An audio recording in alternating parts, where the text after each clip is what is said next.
BPSC को बार बार EOU के तरफ से नोटिस भेजा जा रहा है, लेकिन बीपीएससी के अधिकारियों के तरफ से कोई जवाब नहीं दिया जा रहा है।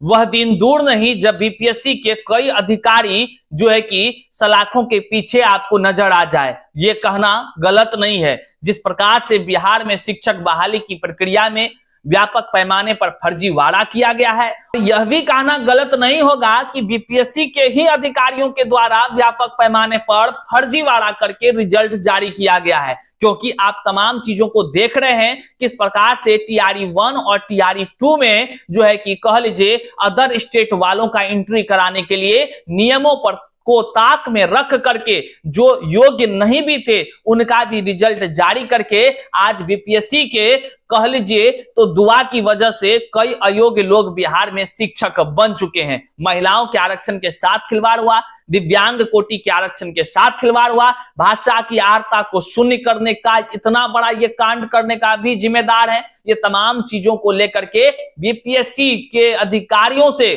जो है कि ईओयू लगातार जो है कि पत्राचार कर रही है, लेकिन कहीं से कोई जवाब नहीं मिल रहा है। बहरहाल आगे हम तमाम चीजों पर बात करेंगे। उससे पहले नमस्कार, मैं हूं हरे कृष्ण प्रकाश और आप देख रहे हैं साहित्य आजकल। साथियों, हमारे इस चैनल पर नए हैं तो सब्सक्राइब कीजिएगा और अपने तमाम साथियों तक साझा अवश्य कीजिएगा। साहित्य आजकल का मतलब ही है वह सच्चाई जो जाननी आपके लिए है बेहद आवश्यक। चलिए करते हैं सीधे मुद्दे पर बात। साथियों, जैसा कि आप सभी जानते हैं कि बीपीएससी के माध्यम से बिहार में शिक्षकों की बहाली व्यापक पैमाने पर संपन्न कराई गई। ठीक इस क्रम में टीआरई 1 आयोजित होता है, टीआरई 2 आयोजित होता है और फिर टीआरई 3 भी आयोजन किया जाता है। लेकिन कहते हैं ना, चोर अगर चोरी करता रहे तो वो कब तक छुपा पाएगा। ठीक वही चीज हुआ। टीआरई 3 में भांडा फूटा और जो है कि झारखंड के कोहिनूर होटल में पूरा जो है कि सबूत मिला। वहां पर प्रश्न पत्र उत्तर रटते तमाम लोग मिले। इन सब चीजों से आप वाकिफ ही होंगे। ये तमाम चीजों के बाद जो है कि ईओयू जांच करते करते जवाब उसको दिया, तब जाकर के बीपीएससी ने 5 दिन बाद जो है कि टीआरई 3 को रद्द कर दिया, जिसका री एग्जाम फिर होने जा रही है। लेकिन बीपीएससी टीआरई तो रद्द हो गया, लेकिन पेपर लीक कांड में ईओयू की जांच जो है लगातार जारी रही। अब जांच की सारी भूमिका जो है कि हो चुकी है। उसमें से अब जो मुख्य बातें हैं वह मुख्य बात है कि बीपीएससी के अधिकारियों का अब जो है कि कह लीजिए चारों तरफ से घेराबंदी करके अब उनसे पूछताछ करना। तो भैया पूछताछ करने के लिए ईओयू जो है कि उसको नोटिस भेज रही है। लेकिन अब देख लीजिए अखबार में क्या कुछ आया है, आप खुदे मुंह से सुनिए। एक तरफ ईओयू और दूसरे तरफ भाषा आर्ता शून्य के मामले में भी कोर्ट से जो है कि उसको नोटिस कई बार जा चुका है, लेकिन वही है, जवाब तो उसको फुरिए नहीं रहा है। जब ईओयू जैसे कह लीजिए आर्थिक अपराध इकाई के 3 बार नोटिस पर भी जवाब नहीं दिया है, तो आप सोच सकते हैं कि आम जो योग्य अभ्यर्थी लोग जो भाषा आर्ता को लेकर केस किया उसमें क्या लगता है तुरंत वो जवाब दे देगा? नहीं, उसका एक एक हिसाब होगा। अभी बता रहे हैं कि ईओयू अब क्या करने वाली है। बीपीएससी टीआरई 1-2 रद्द हो जाए तो आप घबराइएगा नहीं। कहा है कि भैया 98% इसमें जो है घपले हुआ है, पूरा 10% योग्य अभ्यर्थी जो है कि शिक्षक बन सके हैं। बाकी घपलेबाजी करके एक घपला देखिए 2-3 स्तर से घपला हुआ है। एक घपला कौन किया? एक घपला किया भैया, घपला मतलब फर्जीवाड़ा। एक जो है वो अपराधी क्वालिटी का नहीं होता है, लोग जो कि पैसा दे करके कोहिनूर होटल सब में जो पकड़ाया, सोलबर्ग गैंग जिसको आप कहते हैं, वे पेपर लीक के मास्टरमाइंड। एक वो तरह का फर्जीवाड़ा। दूसरा फर्जीवाड़ा जो बीपीएससी के अधिकारी थे, आंख में पट्टी बांध लिए और जो है कि आंख में पट्टी बांध करके रिजल्ट जारी किए। दूसरा घपला। और तीसरा घपला शुरुआते में हो गया जिसका कि किसी को पता ही नहीं चला। बीपीएससी निकाला फॉर्म भरने के लिए, अब फॉर्म भरने में लोग भरा फॉर्म भरने वाला लोग जो है कि गलती सही भरवे करता है, लेकिन बीपीएससी के वो अधिकारी जो फॉर्म को चेक करके एडमिट कार्ड जारी करता है वो साफे अंधा निकला। वो ऐसा अंधा निकला कि भैया वो आंख पर पट्टी, क्या हमको लगा टीना का पट्टी बांध लिया और उसके बाद जो एडमिट कार्ड जारी कर दिया, सबको कर दिया, लो भाई सब दो। फर्जी करने वाले लोग भी दो, काहे कि समझ रहे हैं ना, समझिए।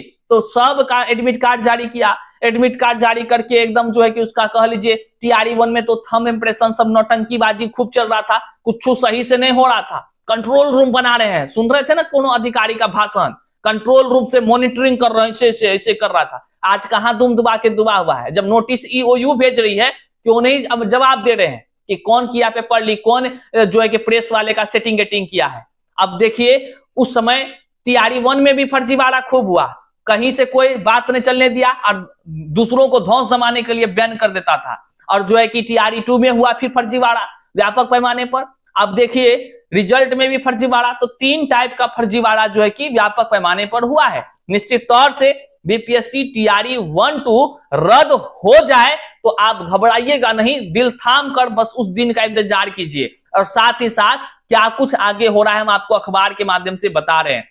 बीपीएससी शिक्षक बहाली टीआरई 3 के पेपर लीक मामले में ईओयू की विशेष जांच टीम को बीपीएससी मतलब बिहार लोक सेवा आयोग कोई जानकारी मुहैया नहीं करा रहा है, जबकि देश के नागरिक तक को कर्तव्य होता है कि जांच एजेंसी को जो है कि कह लीजिए साथ देना चाहिए। लेकिन आयोग, वाह भैया वो आयोग है, काहे साथ देगा बताइए, ईओयू को ही नहीं साथ दे रहा है। आगे देखिए जांच टीम की तरफ से अब तक 3 बार नोटिस जारी कर जानकारी मांगी गई है। हम ऐसे थोड़े बोल रहे थे, ये अखबार में है लिखा हुआ, 3 बार नोटिस भेजा है ईओयू। आगे देखिए, लेकिन एक बार भी बीपीएससी की तरफ से इससे संबंधित कोई जवाब नहीं दिया गया है। जांच से जुड़ी किसी जानकारी को बीपीएससी साझा नहीं कर रही है। ईओयू सूत्रों से मिली जानकारी के मुताबिक सीआरपीसी की धारा 91 के तहत तीनों नोटिस भेजी गई थी। देखिए धारा 91 के तहत भेजी गई थी, बावजूद इसके किसी तरह की प्रतिक्रिया नहीं आई है। अब कोर्ट के माध्यम से बीपीएससी के खिलाफ सर्च वारंट लेकर कार्यालय को सर्च किया जाएगा। अब खेल शुरू होने जा रहा है और जो लोग अब तक छुप कर बैठे हैं अधिकारी, उन सभी का अब जो है भांडा फूटेगा। अब तक आप बीपीएससी टीआरई 3 पेपर लीक का भांडाफोड़ और टीआरई 1 टीआरई 2 में फर्जीवाड़ा का भांडाफोड़ सुनते थे, अब आएगा आपको बीपीएससी का भंडाफोड़। ऐसा आएगा देखने के लिए, हम थोड़े बोल रहे हैं, ईओयू बोल रही है। सर्च के दौरान ही टीम संबंधित जरूरी कागजात जब्त करेगी ताकि इस पेपर लीक कांड के तफ्तीश को अंतिम नतीजे तक पहुंचाया जा सके। जांच एजेंसी यह जानना चाहती है कि बीपीएससी के किस पदाधिकारी के पास यह जानकारी थी कि कोरियर कंपनी जेनिथ के माध्यम से प्रश्न पत्र का वितरण किया जा रहा है। इस इतनी गोपनीय जानकारी लीक कैसे हो गई? कुरियर कंपनी से जुड़ी सभी जानकारी किस किस पदाधिकारी को थी? इसके अलावा प्रश्न पत्र कहां प्रिंट होने के लिए भेजे गए थे और संबंधित प्रिंटिंग प्रेस से जुड़े पूरी जानकारी किन पदाधिकारियों के पास थी? इसके अलावा प्रश्न पत्र को जिला स्तर पर वितरण करने की पूरी रणनीति से लेकर परीक्षा संचालन से संबंधित सभी गोपनीय जानकारी जिनके पास सुरक्षित रखी गई थी, उन सभी के विषय में अब ईओयू जानकारी जुटाना चाहती है। और वह दिन दूर नहीं जब इस जानकारी के चक्रव्यूह में कह लीजिए तो बीपीएससी के, याद है ना कौन कौन अधिकारी, सब नपे जाएंगे। गोपनीय जानकारी लीक कैसे हो गई? इस तरह के कई अहम प्रश्नों के उत्तर जांच एजेंसी बीपीएससी से जानना चाहती है। एजेंसियों के कुछ दस्तावेज भी मांग रही है, परंतु बीपीएससी उन्हें मुहैया नहीं करा रहा है। खैर वो नहीं करा रहा है, उसका अपना मन है, कोर्ट से बढ़कर थोड़े बीपीएससी है। जांच में कई अहम खुलासे, इस मामले की जांच में कई अहम खुलासे हो चुके हैं। पेपर लीक करने और इन्हें अभ्यर्थियों के बीच बेचकर पैसे कमाने वाले मुख्य अभियुक्तों की गिरफ्तारी भी हो चुकी है, परंतु सबसे अहम प्रश्न अब तक नहीं सुलझ पाया कि इन सेक्टर को गोपनीय जानकारी मिली कैसे। इसका जवाब मिलते ही पूरा केस सुलझ जाएगा। केस तो सुलझे करेगा सर, केस सुलझेगा और तमाम शिक्षक अभ्यर्थी तो अब यही चाह रहे हैं कि केस ऐसा सुलझे, पूरे पारदर्शिता हो जाए कि कौन अधिकारी बैठा है गद्दार जो कि बीपीएससी के अंदर में ही है और योग्य अभ्यर्थियों को जिंदगी बर्बाद कर रहा है। वैसे अधिकारियों को कह लीजिए तो कोर्ट के माध्यम से ऐसी सजा देनी चाहिए कि जिंदगी भर नानी उसको याद आते रहे, जिंदगी भर।